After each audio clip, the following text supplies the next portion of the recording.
ایک بنگالی صاحب بنگال سے چلے اور اس کی مادری زبان بنگالی تھی. اردو سے کوئی واقفیت اس کو نہیں تھی، اردو بولنا نہیں جانتا تھا، لیکن دل کے اندر لال قلعہ دیکھنے کا ایک عجیب و غریب شوق، جذبہ، امنگ لے کر وہ بنگال سے چلا. ٹکٹ بنوایا، ٹرین میں سوار ہوا اور لال قلعہ دیکھنے کے غرض سے ٹرین میں بیٹھا. وہ ٹرین جو جا رہی تھی لکھنؤ تک پہنچ گئی. لکھنؤ اسٹیشن پہ تقریباً صبح کے 4:30 پونے 5 بجے پہنچتی ہے. وہاں پر ایک اخبار بیچنے والا اخبار بیچ رہا تھا. اس اخبار کے اندر کوئی خاص ہیڈنگ چھپی تھی، کوئی خاص سرخی میں بڑے اکچھر میں پہلے پیج پر، پہلے ورق پر لال قلعہ کا کوئی خاص خبر چھپا ہوا تھا. اس نے لال قلعہ لال قلعہ لال قلعہ کہہ کر وہ اخبار بیچ رہا تھا، ڈبے ڈبے بگی بگی گھوم رہا تھا. یہ بنگالی بھائی صبح 4:30 پونے 5 بجے سو رہا تھا.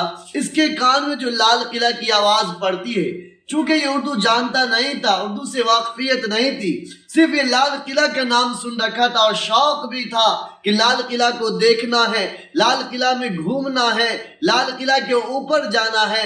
یہ تمام شوق اور جذبے لے کر یہ بنگال سے چلا، لکھنؤ تک پہنچا. یہاں اخبار بیچنے والے نے لال قلعہ کی جو آواز لگائی تو لکھنؤ والے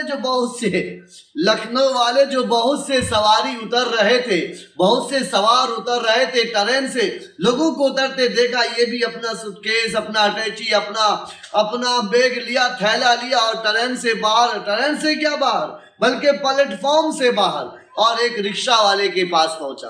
کس کے پاس پہنچا؟ رکشہ والے کے پاس پہنچا. بعض رکشہ والے بڑے ہوشیار اور چتر ہوتے ہیں، چتر، دھوکے باز، عیار، مکار ہوتے ہیں.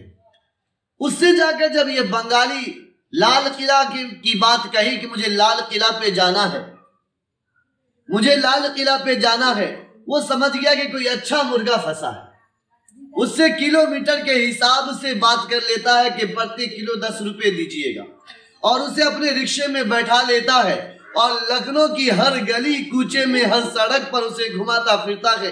یہ بنگالی بھائی اردو بولنا جان نہیں رہا، اردو بول نہیں پا رہا، اسے کچھ کہہ نہیں پا رہا. کافی دیر بیٹھا رہا. کافی دیر کے بعد اس نے بڑی کوشش کے ساتھ کہا کہ امی گرے گا.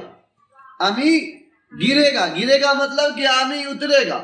آمی مطلب میں، اور بنگلہ زبان میں امی نامبو کہتے. کیا بولتے؟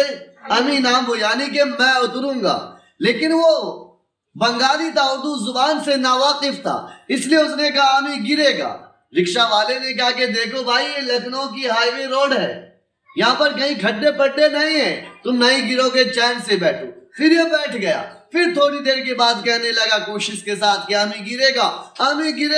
پھر وہ رکشہ والا کہنے لگتا ہے، رکشہ والا کہتا ہے کہ دیکھو میں لائسنس داری رکشہ والا ہوں، میرے پاس لائسنس ڈرائیور ہوں، میرے پاس لائسنس ہے، تمہیں گرنے نہیں دوں گا.